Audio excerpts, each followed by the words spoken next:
सबसे पहले फितरे के बारे में एक बात ये याद रखें कि फितरा हमें ईद से पहले निकालना है।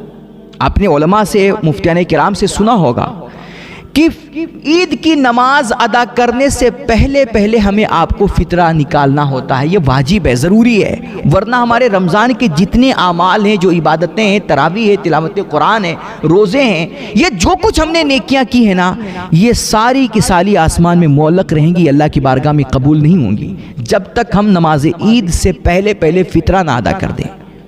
ये ऐसा क्यों है, इसकी हिकमत क्या है?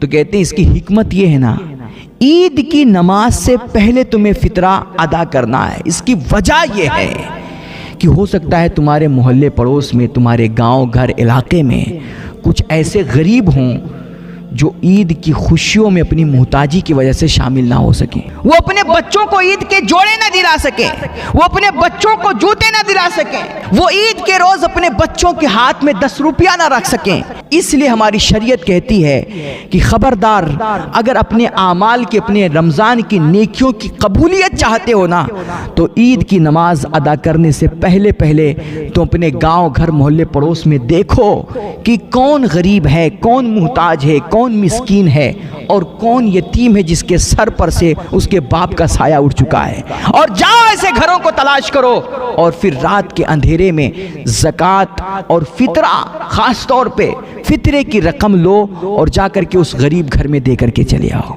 किसी को नहीं बताना, किसी को नहीं दिखाना, चुपचाप उस गरीब की मदद कर देना। और ईद से पहले करना है ताकि ईद की खुशियों में वो गरीब भी उसी तरह शामिल हो सके जैसे हम और आप शामिल होते हैं। एक हिकमत ये ईद की नमाज से पहले फितरा अदा करनी।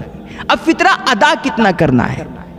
अब यहां देखें, हमारे आपके यहाँ ना आम तौर पे चाहे अमीर हो, गरीब हो, मुतवस्सित दर्जे का इंसान हो, हर कोई बस सिर्फ गेहूं 2 किलो, 2.25 किलो वो गेहूं निकाल देता है फितरे के नाम पर, या फिर गेहूं की वो कीमत ला करके दे देता है। हर कोई बस सिर्फ गेहूं या गेहूं की कीमत ही निकाल रहा है फितरे में। लेकिन हमारी शरीयत में अल्लाह के नबी अलैहिस्सलातु तस्लीम ने जो फितरा निकालने का हुक्म दिया है ना, वो फितरे में क्या निकालना है, वो 3 चीजें हैं। एक है खजूर सबसे पहले, दूसरी है किशमिश, और तीसरे नंबर पर है गेहूं। अब हर कोई हमारे यहाँ जिनको अल्लाह ने नवाजा है वो भी गेहूं निकाल रहे हैं, वही 20-25 रुपए किलो वाला, या जिनको जो मजबूर है बेचारे, वो तो मजबूरी है ही है, गरीब है, मुतवस्सित है, वो भी गेहूं निकाल रहे हैं, और जो हाई लोग हैं, जो मालदार लोग हैं, जिनको अल्लाह ने नवाज रखा है, वो भी गेहूं निकाल रहे हैं। खुदा के वास्ते आप ऐसा ना करें। अगर अल्लाह रब्बुल इज़्ज़त ने आपको नवाजा है ना, तो यार आप सिर्फ गेहूं वही 20 रुपए 25 रुपए किलो गेहूं का हिसाब ना लगाएं यार। देखें, अल्लाह के नबी अलैहिस्सलातु तस्लीम ने जो खुद फितरा दिया है, आपने गेहूं का फितरा कभी नहीं दिया है।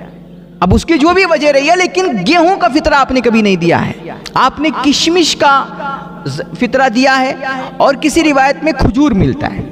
आप 2 ही चीज़ों का फितरा दिया है। लेकिन आज हम लोग यार बस सिर्फ गेहूं जिनको नवाजा है अल्लाह रब्बुल इज़्ज़त ने, वो भी वही 20-25 रुपए गेहूं वाला हिसाब लगाते हैं। लेकिन अब आप इस बार ऐसा ना करें। अगर अल्लाह ने आपको अता किया है और अल्लाह ने आपको नवाजा है ना, तो आप 20-30 रुपए किलो गेहूं का फितरा ना निकालें, बल्कि आप 300 रुपए किलो किशमिश का फितरा निकालें। और फिर आप अगर देखें अपने घर में, अगर आप 5 लोग हैं घर में और अल्लाह ने आपको नवाजा है, तो फी रास 300 रुपये अगर आप हिसाब लगाते हैं तो 1500 रुपये बन जाते हैं।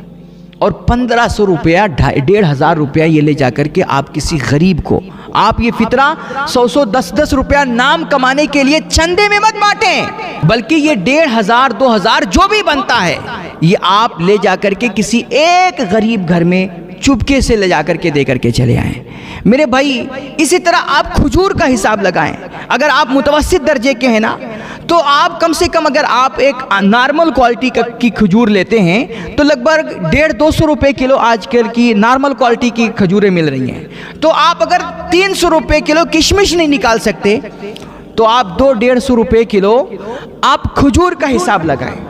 और इस हिसाब से फी रास आप 150-200 रुपये किलो खजूर है, या खुद खजूर 1-1 किलो, इस हिसाब से आप, चूँकि खजूर की ज़रूरत नहीं है ज़्यादा रख करके गरीब क्या करेगा, इसलिए बेहतर है आप उसकी कीमत का हिसाब लगा करके और आप वो पूरी कीमत ले जा करके किसी एक गरीब घर में दे करके चले आए, अपने मोहल्ले पड़ोस में, अपने गांव घर में। और सबसे पहले हमारे सदका व खैरात और हमारे मदद के जो हकदार हैं ना, वो हमारे आपके करीब के रिश्तेदार हैं।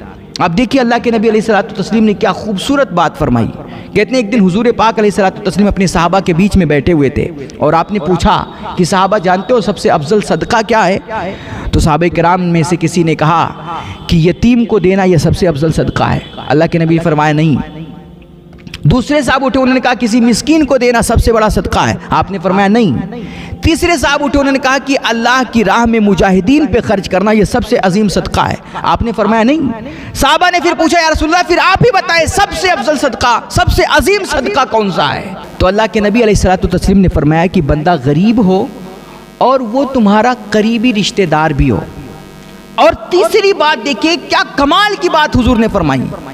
आपने फरमाया गरीब हो, करीब का रिश्तेदार हो और फिर उससे तुम्हारा झगड़ा चल रहा हो, उससे तुम्हारी बन ना रही हो, वो तुमसे नाराज हो और तुम वो अपना सदका, अपनी वो मदद की रकम किसी भी तरीके से अपने उस गरीब करीब के रिश्तेदार जो आपसे नाराज चल रहा है उस तक पहुंचा दें, ये सबसे अजीम सदका है रब रसूल की निगाह में। अल्लाह इस पर आपको सबसे बड़ा सवाब अता फरमाएगा। तो हमारे आपके सदका तो खैरात और हमारे आपकी मदद के सबसे पहले और सबसे ज़्यादा हकदार हमारे करीबी रिश्तेदार हैं। जो हमारे रिश्तेदारों में गरीब हैं, आप पहले उनकी मदद करें। और अगर वो करीब के रिश्तेदारों में कोई ऐसा नहीं, अल्लाह ने सबको खैर से रखा है, सबको नवाज रखा है, तो आप सबसे पहले अपने मोहल्ले में, अपने पड़ोस में देखेंगे, आप अपने पड़ोसियों की मदद करें, आप उन तक वो सदका और खैरात की रकम पहुँचाएँ। और अगर पड़ोस में भी नहीं है तो अपने गांव में देखें, अपने इलाके में देखें। यानी सबसे पहले आप अपने लोगों को मजबूत करेंगे, अपने से करीबियों को मजबूत करेंगे। ये इस्लाम का वो निज़ाम है ना जो हमारे मुआशरे से गुर्बत, तंगदस्ती और मुहताजी को ख़त्म करता है। और ये वो निज़ाम है जो हमारे आपस के रिश्तों को मजबूत करता है और हमारे ताल्लुकात को मजबूत बनाता है। अगर हम हुजूर के फरमान के मुताबिक, अल्लाह के रसूल के इरशादात के मुताबिक अगर हम सदका और खैरात और ज़कात सही तरीक़ों पे और सही लोगों तक पहुँचाने लग गए ना, अल्लाह की कसम हमारे मुआशरे से गुर्बत का भी ख़ात्मा होगा। और ये जो झगड़ा, लड़ाइयाँ, फसाद और आपस की नफ़रतें और अदावतें हैं ना, इन सब का भी इंशाअल्लाह एक दिन ख़ात्मा होगा और हमारा मुआशरा एक खुशहाल और मजबूत मुआशरा बन करके दुनिया के सामने उभरेगा। अल्लाह हम सब को खैर की तौफीक नसीब फरमाए।